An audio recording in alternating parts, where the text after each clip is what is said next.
Hey, I have a question for you. Are generation gaps really a thing? Do they create healthy boundaries or do they create lies and confusion? We're going to take a look at it. Welcome to We Are Your Aunties. Hey, Auntie.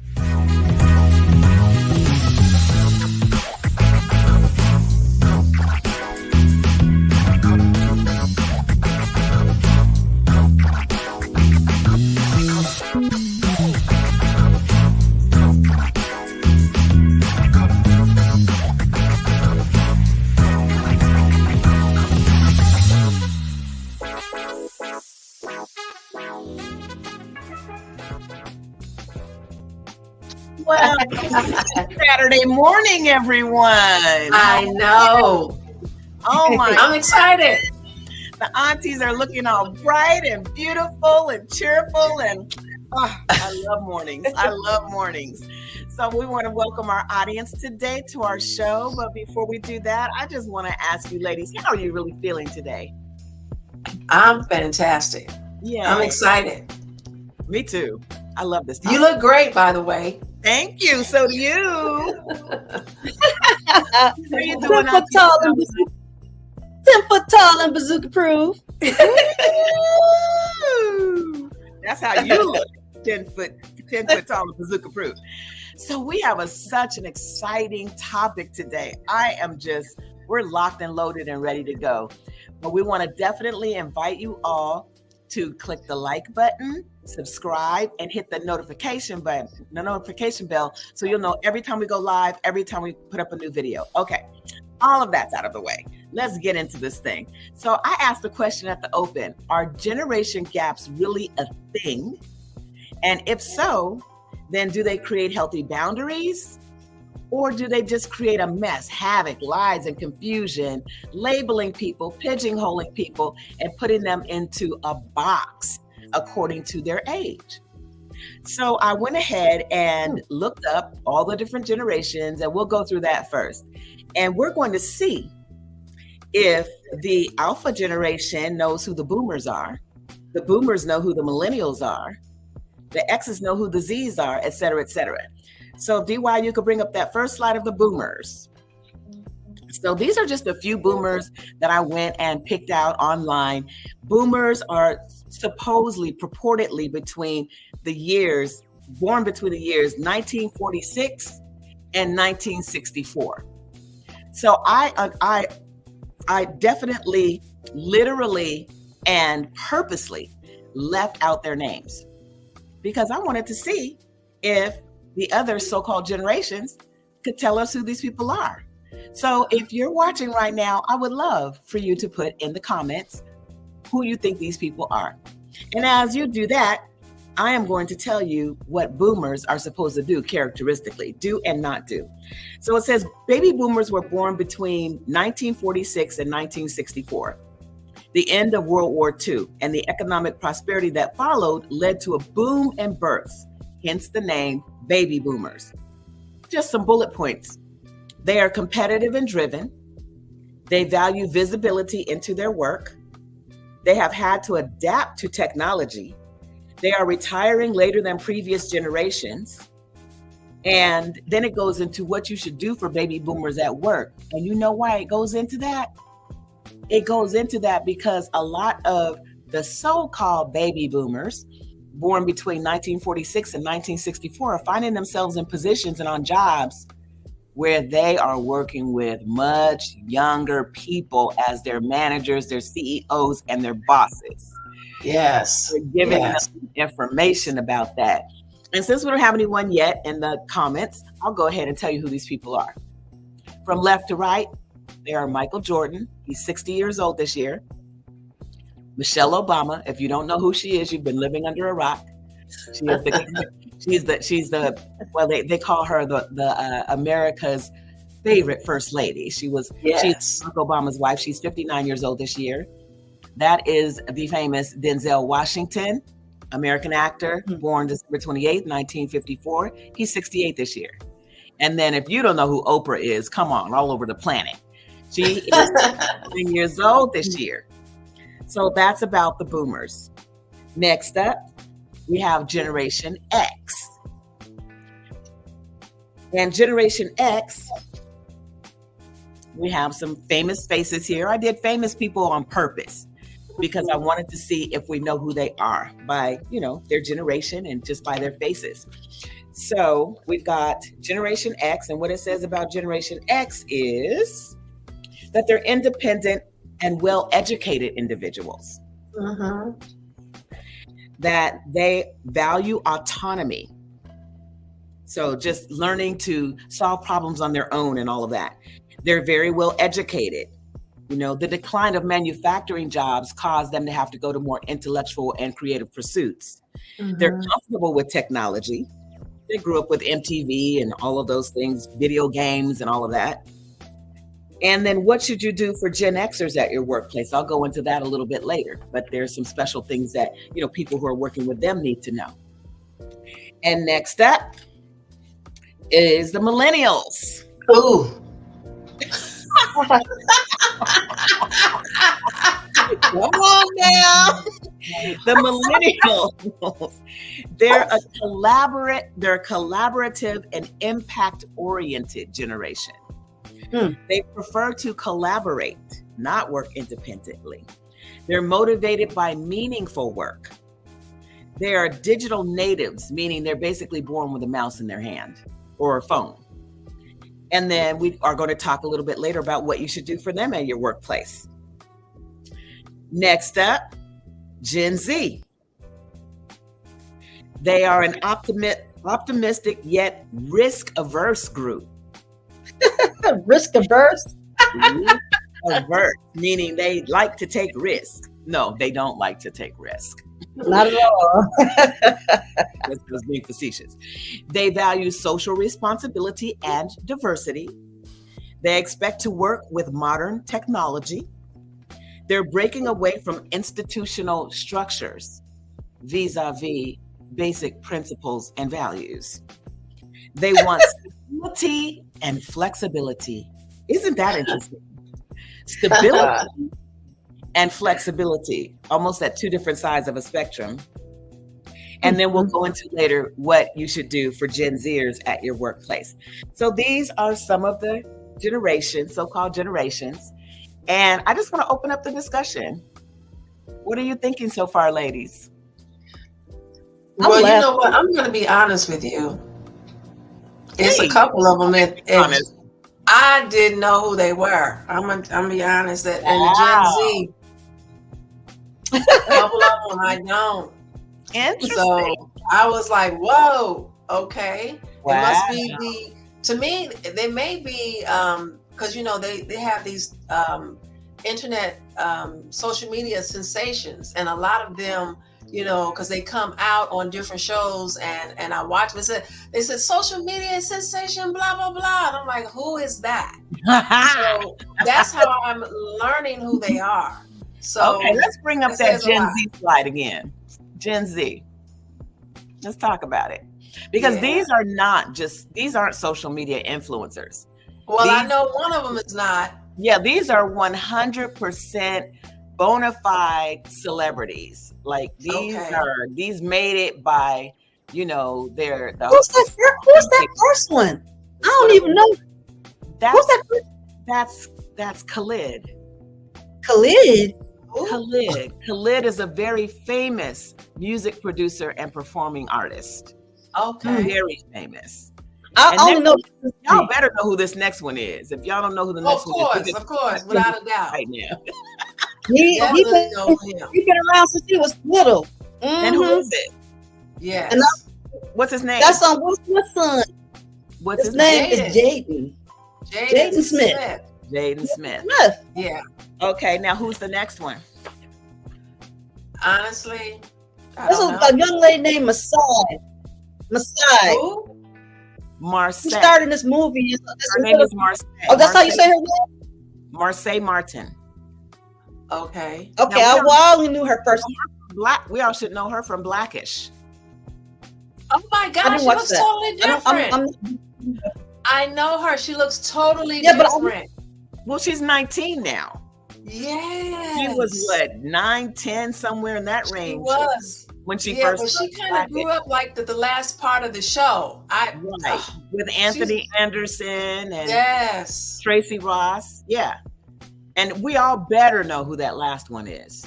Well, you know what? Oh yeah, that's I recognize her face. I recognize her face. Okay, I'll give you a hint. Don't say it, because I just heard you say it. You're right on key. You're right on target. That one, we're used to seeing her in a unitard. Oh, she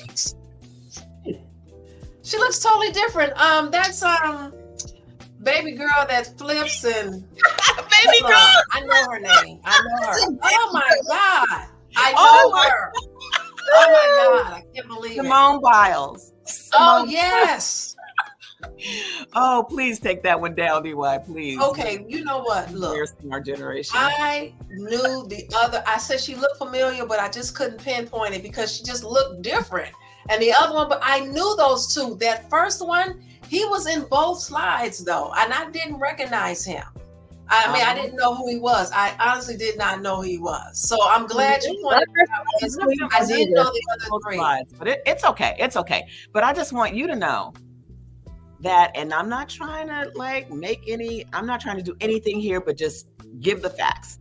The reason I selected each and every one of those is because I know them all. And I know their careers, but I make it a point to keep up with the trends, the stars, and not even just the stars. I did stars because they should be immediately familiar to each generation. Your star should be equally familiar to you as the next generation. That's why I chose them.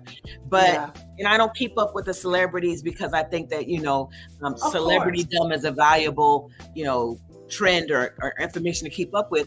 But just so that when I have conversations with different people from different age groups and they name someone they're familiar with, I go, oh yeah, so-and-so, Marseille Martin. She's like she's 19 years old. She's one of the youngest. She is the youngest Black producer and most famous producer in Hollywood right now. Famous Black producer. She's 19. She has her own empire. I can almost name all her shows and everything. So it's just that's part of what this show is though, right?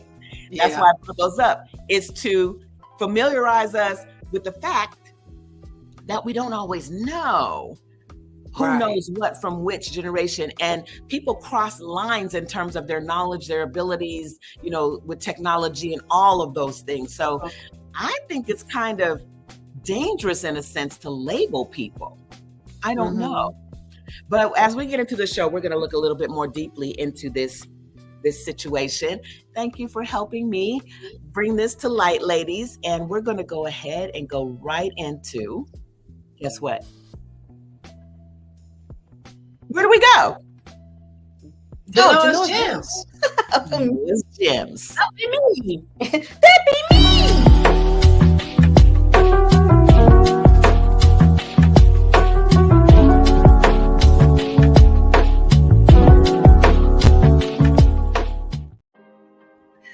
Hey, folks. I had a hard time deciding what to share during this segment because of multi-generational thinking, styles of communications, and societal norms. I didn't even know that Michael Jordan was older than me. That's like, wow. Now, I myself would be considered to be a tail-end baby boomer, and my parents were born at the beginning of the boom. And we were taught respect for your elders and God. And it was very carefully crafted into everything that you did. And there was no room for youthful thoughts, opinions outside of doing what you're told, and your contribution to the family unit. Because they always said, you're part of this family. You have something to contribute.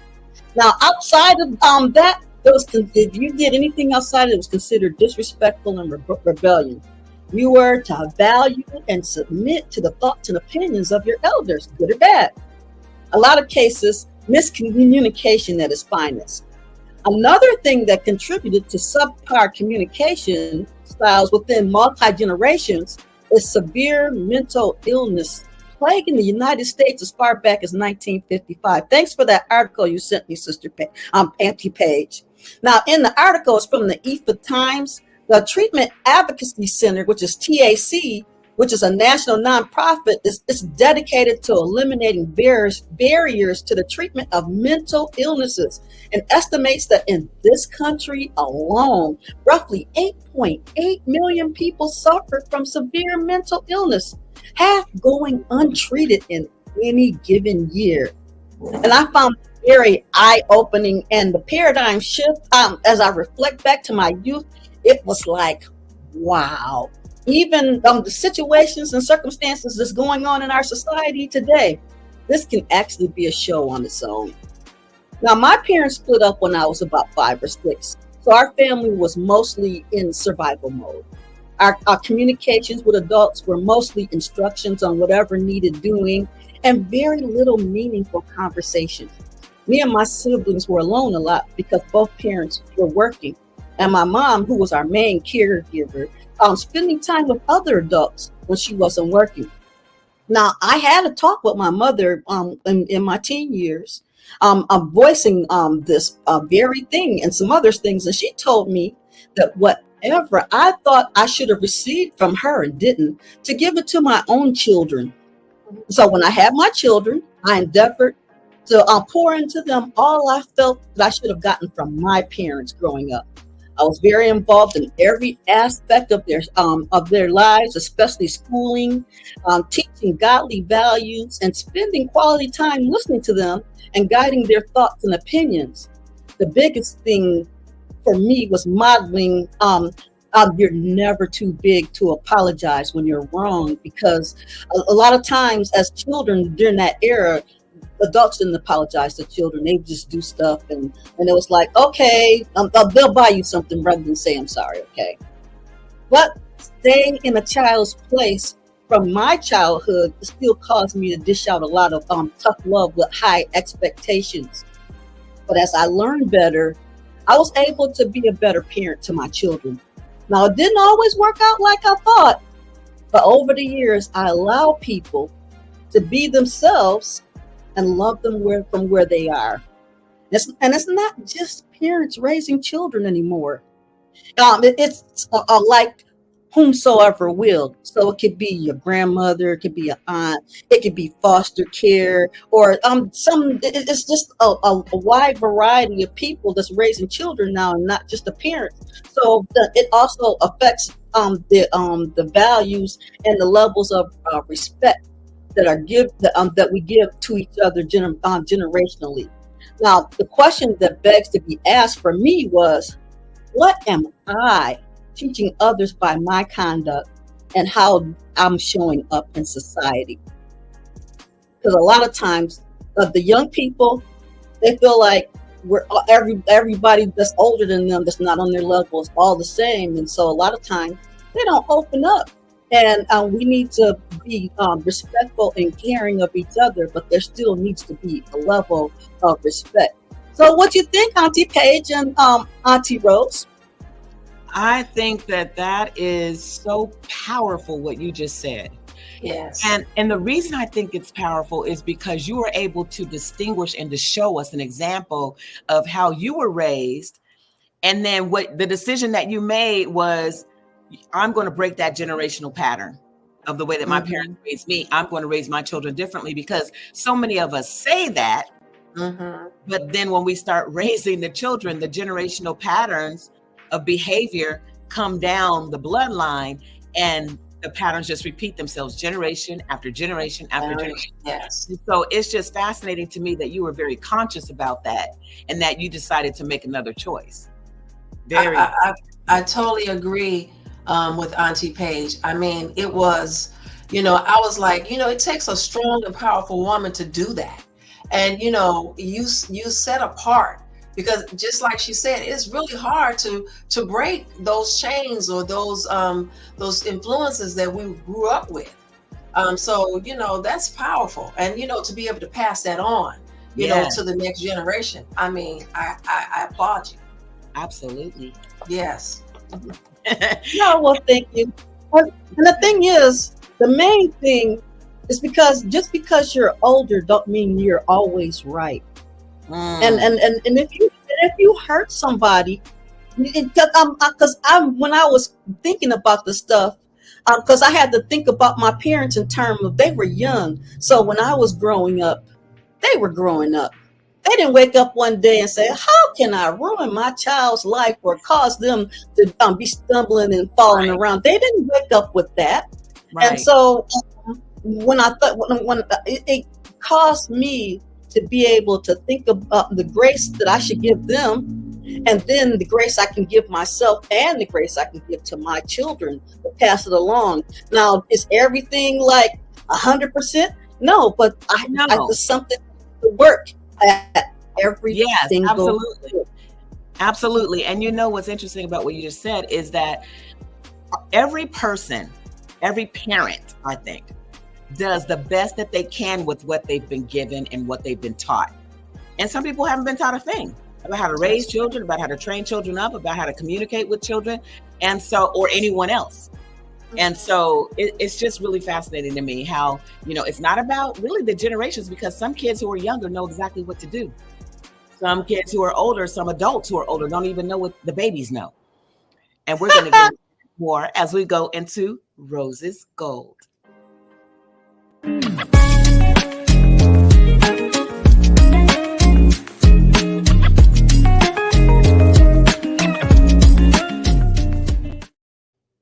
Hey, you know what? I'm going to be real. I am going to talk about the complainers and the whiners of different generations. And I'm going to talk about my experiences with different generations. And I am coming from the baby boom era. I am coming from that era. And I did learn a lot from my grandmother and my aunt who raised me.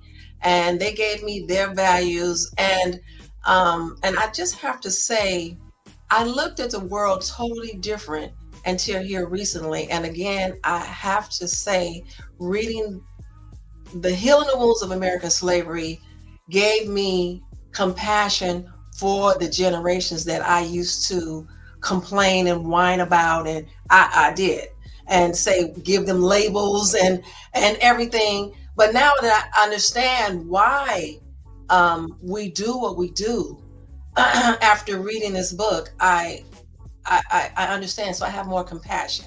But I'm here to talk about the whining and the complaining. I'm going to do that.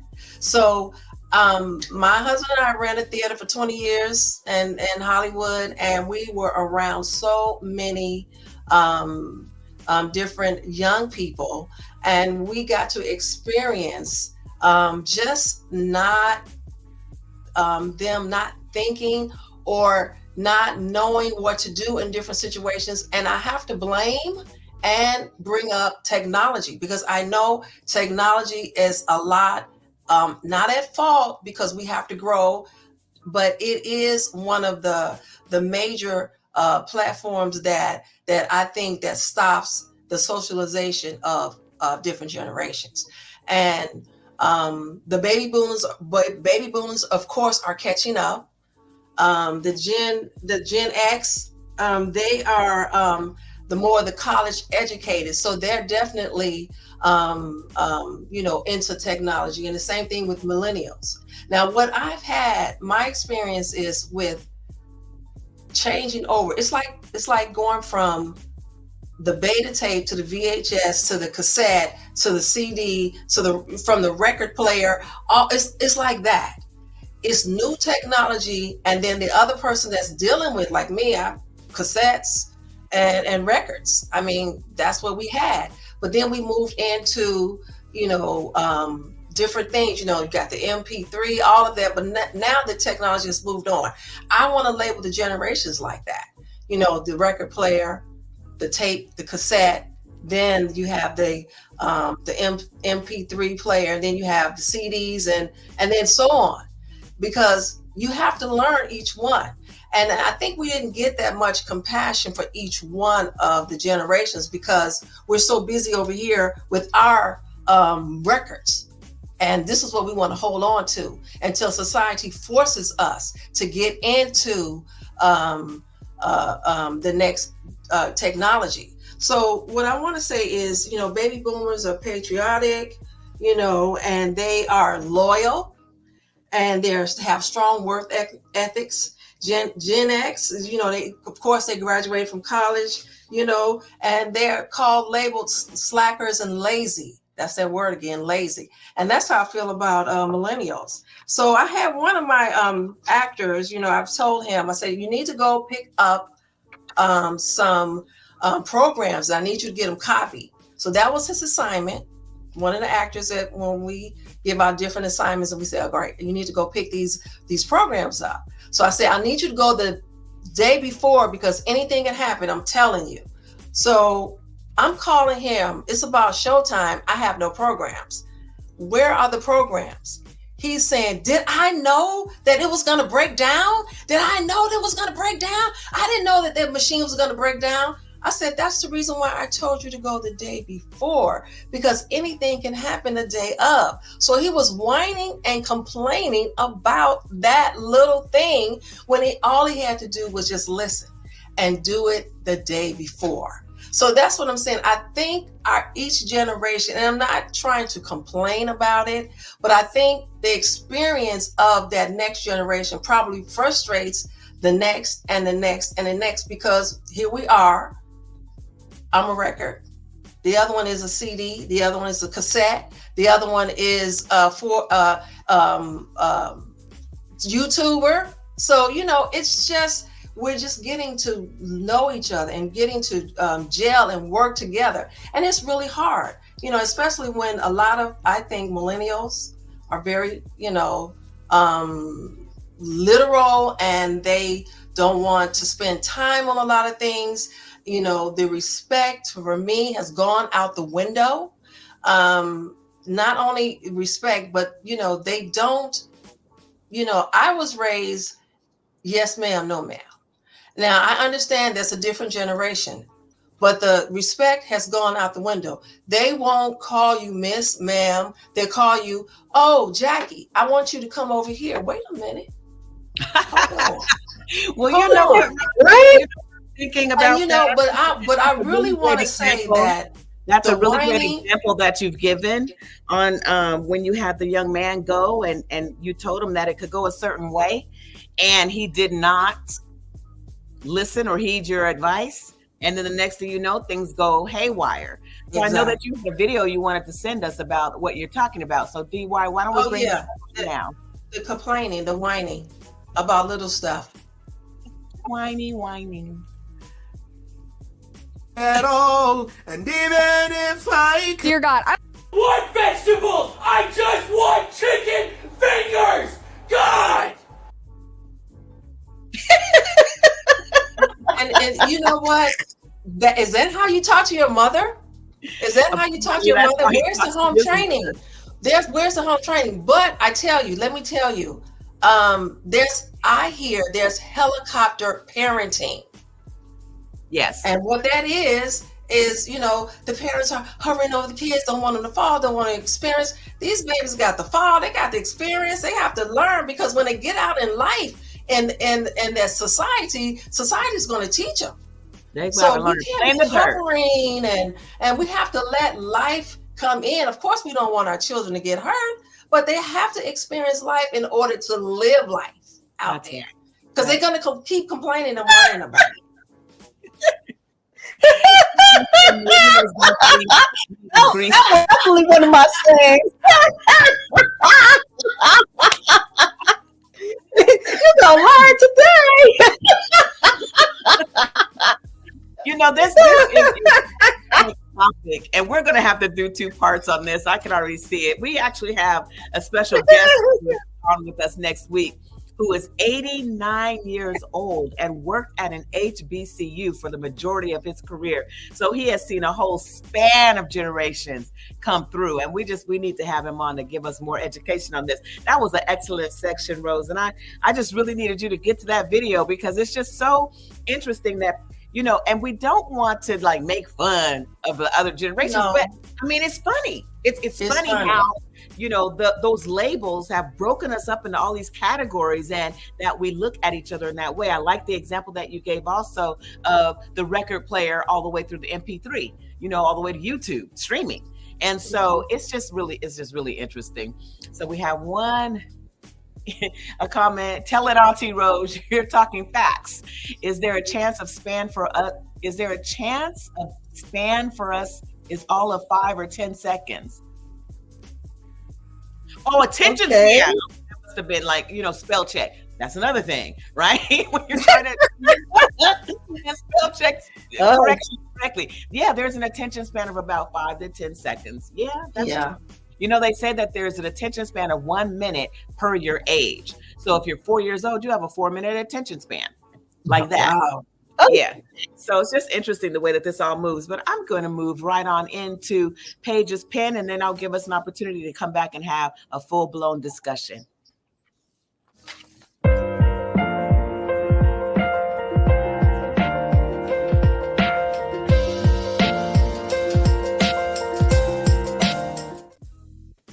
Who raised you? And when did they raise you? None of us can help when we're born. We come when we come.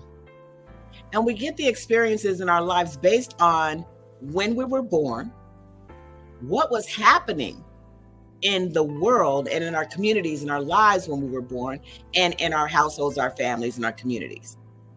And so it's just interesting, all the different labels that we have and how we categorize people according to those labels.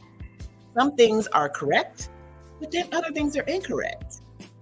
Like, for example, they were saying in these papers that I have here on the characteristics of the different generations that, boomers had to adjust to technology. There's this big adjustment to technology. Well, that depends on where you were working when technology came into play. So if you had to, you got to learn it as you were going. It became a part of your world, if that was the case. But if you were a boomer a so-called boomer, who was working in manufacturing or some other industry, then that means that, you probably do have a huge learning curve. Or if you've depended on your grandchildren or nieces or nephews to do everything for you online, everything on your phone, and you didn't take the time to kind of tinker around with it. Yeah, it just really depends on who you are, what you're doing, and what your needs are, and to make your world work. So I just think it's really interesting. There are sometimes older people who act a lot younger, and they shouldn't. Like, we had a video on here not too long ago of a grandmother at an event, and she had on this sheer top. You could see her white bra and her fat rolls, and she had white jeans, and just every bit of her celluloid. There's nothing wrong with having fat rolls and celluloid. Those are marks of honor. This woman has had babies. This woman has lived life. This woman has cooked great meals and eaten some great meals. I'm not talking about that. I'm talking about how she stood up in front of her family and started trying to do a dance she shouldn't have been trying to do in the shoes she was working with, and ended up literally on her bottom at the family event. On the other hand, there are kids who are just a little too precocious, just a little, saying a little bit too much at a young age. And so it's a matter at the end of the day that we all need each other. That's how the world is designed. That's how humanity is designed. That as people get older, they need the energy and the sharpness and the new innovation of the young. As the young are coming up, they need our input. They need the input of our values, our belief systems, what to do, what not to do to move through the world gracefully and powerfully.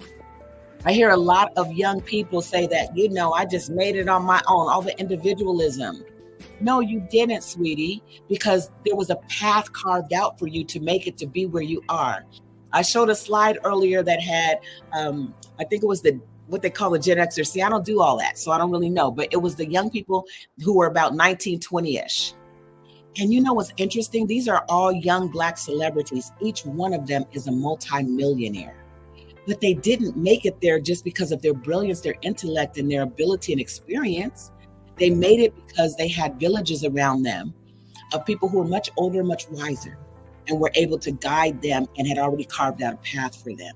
So we just need to be very, very careful in how we relate to each other as we move through this so-called, generation gap. I think that generation gaps cause unhealthy toxicity in some cases because people are looking at other people and calling out characteristics rather than looking at how we can use the positive of what these people are doing, no matter how old they are, to build us all and unify us all as one collective. We have one clip here, and I'm going to show it to you now. It is Maya Angelou.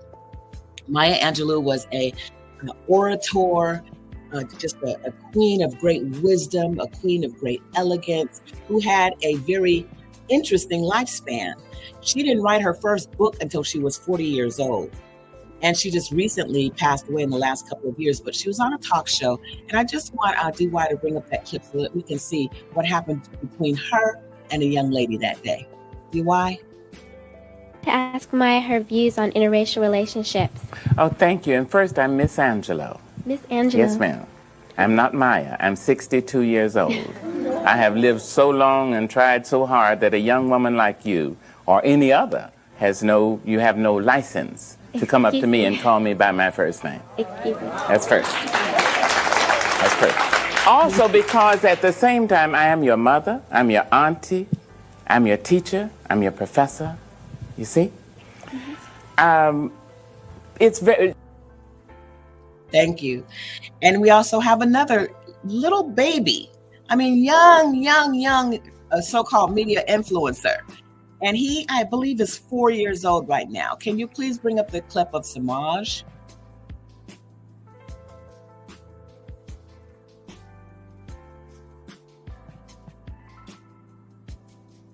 DY, Samaj. Okay, we'll get that one later. But my point is that consider what's happening in the world when the child is born. Some people are calling, and I hate to say it, but I'm just going to say it because it's something that we're all familiar with. They're calling these pandemic babies. The babies are not pandemic, but they were born during that era. And there just seems to be something a little bit different about these children who were born during the COVID pandemic. These children were in the house, didn't have any outside influences around them. They were, as Auntie Rose was saying, the parents were a little bit more helicoptering because there was nothing else to do but be with your child, be with your family. And so these children just have just an edge of precociousness that other children don't have. They learn things differently. Some of these children are born sitting up, looking around, observing already before they're even engaged with other human beings. So it's just interesting how the generations, so-called generations, we have to be careful with that. Because what we come from in our culture, our original African culture, is communities, villages, and there were stages of life. There's a ceremony when a child is born. There's a ceremony when a child comes into their preteens, going into their teen years. There's a ceremony when they go from their teens into their adulthood, their womanhood, their manhood. There are ceremonies when they get to be, more elderly or seasoned. There are recognitions and acknowledgments that don't happen in this culture. And so you've got a lot of blending, inappropriate blending of these different age groups that should just be a little bit different. I really am an advocate for us putting in more coming of age ceremonies and season changes so that we're aware and we honor the different age groups as they come into their own, as they come into the next stage of life. And then it behooves us to then give great honor to each age group, because we're all valuable, we're all needed, and that's the only way we're going to come into some real unity. And I'm very, very interested to see what the other aunties have to say about what I've shared. Thank you. Oh my goodness. Oh my goodness. That was, you know what? You're right. You're right. We have to come together because that's the only way to live together, because we all do have something to share. We all have no matter the age group, the generation, we all have something to give to this world. Yes. And each one of them should be respected. And like I said earlier, that wasn't open to me until after reading Healing the Wounds of American Slavery, because I didn't have the compassion I had that I do now. So you're absolutely right, but I do, you're right. There's honor and respect in each generation. It is. I think so. I'm looking to like the societal norms that we deal with on a daily basis. Because a lot of stuff that we see is stuff that is taught. Like, okay, I was in the habit when my children were young, and when we had a television, I would watch the shows that they were watching so I can see what they're learning. And the cartoons that they show today, they show the parents as inept. They don't know anything. And these children are going about in cartoons, having all kinds of adventures and everything. And they just have the parents are basically like independent. I don't know. That's just this. It's just really weird to me. And the thing is, if you look at the TV, the programming, the TV shows, even the stuff that they teach at school, it's to break down the family and the respect level. And if you're not teaching, when you're not teaching your children, I'm gonna say that. I'm gonna say if you're not, when you're not teaching your children, the world is. Yes, indeed. Right. And it's a very assimilist culture. A very assimilist culture. Like we're constantly trying to assimilate to something, whether it be, the latest style, whether it be trying to have what someone else has on the other side of the fence. But what I mean when I say assimilist culture is that as Black people living in this very European construct, white male especially, we fall into their ways of being. And one of their ways of being is to divide and be independent. It's the land of the free and the home of the brave, and we're just proud Americans and all of that. Okay, there's a place for pride, godly pride, yes, which says that we're proud of who we are as God's people. We're proud of how God lives his life through us. We're proud of those things. But there just becomes this whole, it's just a toxic culture when you think, the older people are just down on the younger people. The younger people think the older people don't know anything. That's not us. That's not us. Where do we get that from? That's not us. Right. We have griots, people who are seasoned, who are holding the stories and the history and the culture and just all of the respect that they deserve for that. Yes. For researching and digging and understanding and knowing how all of these things apply to us because of our background. Now, am I saying that culture is everything? Absolutely not. I mean, I'm a kingdom kid before I'm a Black kid. You know what I mean? Right. But at the same time, I like that. But at the same time, I'm a Black woman living in the same land where the descendants of enslavers enslaved my ancestors. Yes. So there needs to be a certain connection that I have to my roots in terms of how I treat people who are older than I am, how I treat people who are younger than I am. And like Maya Angelou did, she corrected the young woman. We can't be afraid of these kids out here. We can't be afraid of them. Right. What if they say something to you? Chill and say something interesting to them. Throw them off guard. Show them that you know something about their age group. Show them that you know something about the people that they so-called idolize or love or like, or that they're interested in.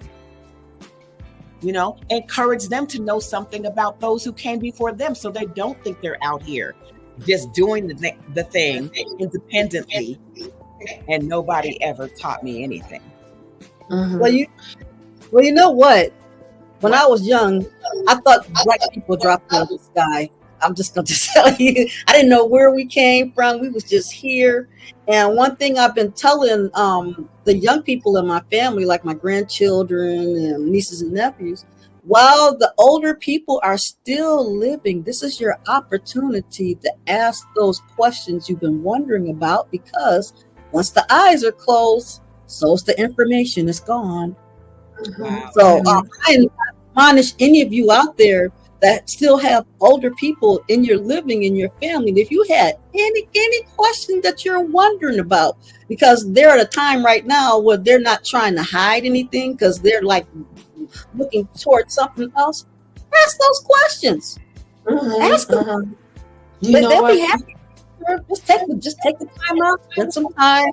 You might even get a meal out of it. Grandma cooking something. It's like, oh, baby, you came over to talk to me. Oh, yeah, let me tell you about this. And the stories are so interesting. You will be please, that's right. Please learn that recipe, honey, while you're standing there. Please learn the recipe. That's the truth. You know what? Just going back to Auntie Paige's point, where a friend and I was walking in the mall and we saw this young lady, and her shorts were so short that you could see her pubic hair, and we had yuck. We had to say something. We went up to her, and it wasn't a negative thing. We just said, daughter, we called her daughter. Yes. And said, we just want to let you know what's going on right here. Because, sometimes people attention grab for the wrong thing, and they just haven't been taught. So, you're right. You got to let the person know, the younger person. And we said, you're too beautiful for this, daughter. Oh, that was awesome. You wear, certain, your shorts to a certain level because it's respectful to you and how you come across. You don't want to come across a certain way. So we did that. And then also I had a family member that was raised a Christian, wait a minute. How did she receive that? She received it very well. She was happy that we came up to her. We called her daughter. And we talked to her and we said, we love you, as she was a young Black woman. And we just said, we want to see you in the best light. And this is not it. And she received it very well. Good. I didn't mean to cut you off. I knew no, we had but to hear I wanted to go say that really quickly. A family member that, raised Christian, and then he had some miraculous things that happened that no man can explain to him. But when he got out into the world, he got a girlfriend that was didn't believe that existed in God that existed. So, and then all of a sudden he came along. Oh, I don't believe it either.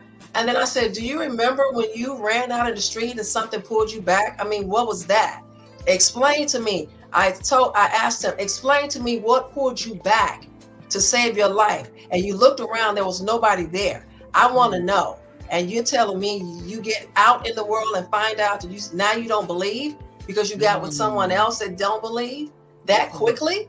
Great. So, it's a lot of influences when we send our children out for different things and train up a child in the way he should go, but I'm just saying the world does influence our children, and we have to, like Auntie Paige said, we have to come together and we have to just teach each other. And then we have to have the respect that goes along with that. Because just like Auntie Genoa said, the older people have rich, valuable information. And oh my God, if I could talk to my grandmother right now, I wish I could. Right. Yes. And we're going to have, as I said at the top of the show, we're going to have an 89-year-old ex-professor who taught at Howard University. He's 89 years old. That means that this man has seen so much. He's seen so many generations come on the planet and come through that institution. And so we'll have his perspective on what he thinks about, the different generations. And I'm just so excited that we had this opportunity to speak. And I was telling the ladies that I was on the Tavis Smiley show this week. And as I was walking through Leimert Park in Los Angeles trying to find the studio, I hadn't been there before, I ran into a group of young Black men. And as I was approaching them, they nearly bowed. And I think that it was just the respect level that they showed was so powerful. And as I was asking them, did they know where this was and everything? They did their best to help me. And as I was walking away, one of the young men, he looked like he was maybe about 25. He said, "You are so beautiful." And I stopped in my tracks and I turned to him and I looked him in his eyes and I said, "Thank you. You're beautiful." And he almost fell back. And he said, "You made my day." Now, this is a brother who was tatted up, you know, had his hair twisted, which I love natural hair. But he was like, you know, hanging out at the park all day kind of brother, right? And he said, "You made my day." So it's just taking that time, that moment to acknowledge someone older than you, someone younger than you, just another Black person. There would be a time when we would not go anywhere and see another Black family, another Black person, and not speak. We'd be so happy to see them like they were our long lost cousins, right? That's real. That's real. And now, I mean, when we moved from the Bay Area to LA, I would talk to folks because that's what we do in the Bay. You know, who are you? What do you do? What have you been up to? Who are your people? Kind of thing. I came down here to LA and I would approach people on the street and they would look up like they saw something as they were passing by me. Nothing up here but clouds. Nothing up here but clouds. So I just think it's been a fabulous time together. We're definitely going to be back on next Saturday. Yes, the Bay. Don't get me started. You're going to have me crying over here. I miss home. Missing home right now. Please hit the like button. Oh, thank you so much. Yes, please hit the like button. Hit the notification bell so you'll know every time we go live, every time we're posting a new video. This is our new time and space. Saturday mornings at 9 a.m. Pacific time, 12 Eastern time. We don't want to leave you out, mountain people. For mountain time, it's going to be 10 a.m. And we're just so super excited to be here. So excited to be bringing knowledge of a little bit of life, you know, to those who are just in need of that. We all need it. We all need it. And we hope that you'll join us next week when we have Professor Kali on. This was one of Rose's professors when she was at Howard University, and he is just amazing, so sweet, so intelligent, so aware. Even at 89, I'm sorry, Professor Kali, I didn't mean to add an extra year, but even at 89, I just spoke with him, when was it, yesterday, day before, and just this spark of life. And what's interesting, and I will tell you this, I'll give a little spoiler. He told us when we talked to him, we had a 3-way conversation.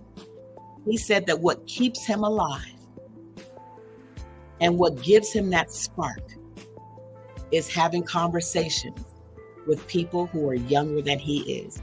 But I'll tell you a little secret. What gives me life and gives me that spark is the information, education, and experience and love that I receive from people like Professor Kali. So it's very, very good. Exactly. Ready. I'm getting my questions ready. Already.